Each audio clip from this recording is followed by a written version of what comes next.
There is a pervasive belief in the professional landscape, one nurtured by centuries of academic and corporate conditioning, that the meaning of your words is the primary carrier of your authority. We are taught that as long as our vocabulary is precise, our grammar is flawless, and our logic is sound, we will be understood. We are led to believe that the human ear is a sterile data processor, a logical organ that receives phonetic data, decodes it into semantic meaning, and then decides whether to agree or disagree. This belief is not only wrong, it is fundamentally incomplete. The human ear is not a data processor, it is a resonance chamber. Before a listener ever reaches the logic of your sentence, before they even identify the subject of your statement, their nervous system has already categorized you. They have responded to your phonetic frequency. If you use plosive sounds, those hard, explosive consonants like P, T, and K, during a moment of high tension, you are not being clear. You are being violent. You are physically striking the listener's eardrum with a sound wave that triggers the amygdala. True sovereignty in the Linguistic Lab requires the phonetic override. This is the highest tier of communicative governance, the ability to select words not based on their dictionary definition, but on their sonic texture. You are no longer a speaker, you are an acoustic architect. You are building a soundscape that physically lowers the heart rate of your opponent, bypassing their critical analytical filters entirely. I am Grace, and if you are still focusing on what you mean rather than how you vibrate, you are speaking to a mind that has already barricaded itself against you.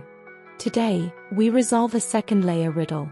Why can a word with zero technical meaning, if delivered with a specific phonetic weight, force a CEO to abandon a decision they spent 6 months making?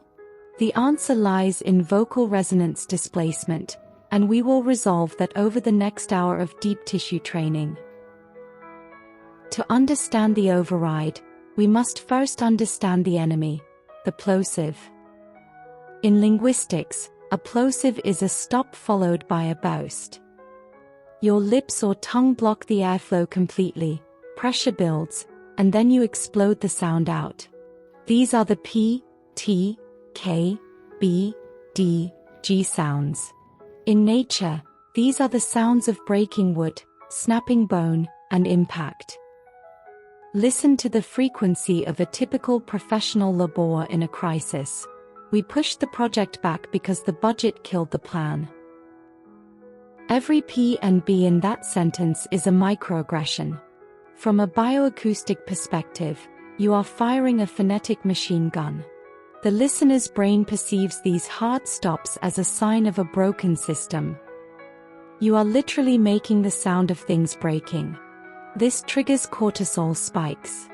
Even if the listener wants to help you, their body is telling them to fight or fly. If you are presenting to a board and your speech is riddled with plosives, you are signaling instability. You are confirming that the situation is jagged. You are laboring to get the words out, and the listener feels that labor as a threat. We are going to deconstruct this impact phonetics and replace it with a system that feels like a calm, operational ocean. Now, we initiate the Liquid Sibilant Shift. In the Linguistic Lab, we prioritize fricatives and liquids. These are sounds where the air never stops moving. Liquids, L, M, N, R, sounds of humming, flowing water, and wind. Sibilants, fricatives, S, V, Z, F, sh, sounds of soothing, whispering, and steady-state machinery. When you speak using these frequencies, you are creating a fluid resonance. There are no explosions in your speech. Your voice becomes a continuous stream. Look at the phonetic transmutation table in your mind. Instead of stop, we use cease. Instead of back, we use rear. Instead of kill, we use nullify. Instead of plan, we use alignment. Listen to the shift.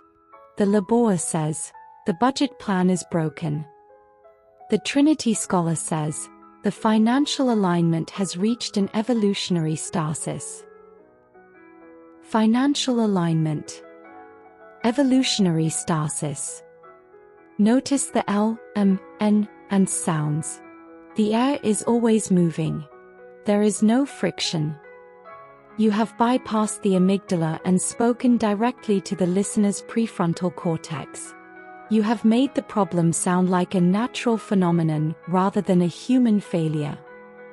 You have made it impossible for them to be angry at you, because your voice doesn't contain the frequency of anger. Walkthrough 1. Environmental engineering, the toxic overflow, the sonic muffle technique. Let us examine a high-pressure scenario. Imagine a waste management facility. A containment vessel has leaked. The site manager is vibrating with fear. He is about to call the local authorities and trigger a mass panic. The non-Trinity scholar speaks with plosive urgency. The pipe popped and the toxic batch is breaking out. Stop the pumps. We have a big problem. Analysis. You have used 12 plosives in 15 words. You have vibrated the panic into the manager. He hears pop, batch, break, problem. His heart rate is now at 140 BPM. You have guaranteed an irrational response. The Trinity scholar speaks with liquid resonance. The main line has experienced a morphological level migration. We are now normalizing the internal nuances to ensure environmental stasis. Analysis. Main, line, migration, normalizing, stasis. The air flows. You have turned a chemical leak into a morphological migration. You have used the M sounds to hum the manager back into a state of compliance. He isn't looking for a fire alarm anymore. He is looking for a normalization tool. You have governed the crisis by governing the sound of the room. Walkthrough 2. High-frequency trading, the algorithmic crash, the Sibilant smooth technique. A flash crash has occurred. $200 million has vanished from a sovereign wealth fund due to an AI glitch. You are briefing the investors. They are looking for a neck to wring. The non-Trinity scholar speaks with staccato guilt. The bot broke and killed our position. The back end is down and we can't get the trade through. Analysis. Bot, broke, killed, back end. You sound like a broken machine. You have confirmed that the tech is a hard object that has smashed their money. They will sue you because you sound like the impact they are feeling. The Trinity scholar speaks with sibilant smoothing. An anomalous sequence has initiated a valuation variance. Our systems are currently realigning the portfolio to maintain long-term solvency. Analysis. Anomalous, sequence, systems, solvency. These are S, V, and sounds. You are hushing the investors. You have smoothed the jagged edge of a $200 million loss. By the time they understand the logic, their nervous system has already accepted your sovereign calm. You aren't a broken bot, you are a self-aligning system. Walkthrough 3. AI ethics, the biased neural network, the phonetic displacement technique. Your AI has been caught using biased demographic data to reject loan applications. You are being interrogated by a congressional committee. The non-Trinity scholar speaks with defensive impact. Our code picked up bad data. We told the team to track down the bug and ban it from the platform. Analysis. Code, picked, bad, track, bug, ban. You sound guilty. These hard sounds make the bias feel like a hate-based strike. You have provided a target for their outrage. The Trinity scholar speaks with phonetic displacement. The learning model has mirrored an unintended social nuance. We are refining the logic layers to ensure a more harmonious analytical output. Analysis. Learning, model, mirrored, harmonious. These middle sounds make the bias sound like a soft mist that is being refined. You haven't fixed a bug, you have refined a nuance. You have neutralized the legal liability by removing the hard sounds that legal teams use to build a case for negligence. The resolution, vocal resonance displacement. We resolve the riddle from the introduction. Why does a zero-meaning word change a CEO's mind? Because of vocal resonance displacement. When you speak with liquid sibilants, your voice resonates in the nasal and frontal sinuses, rather than the throat.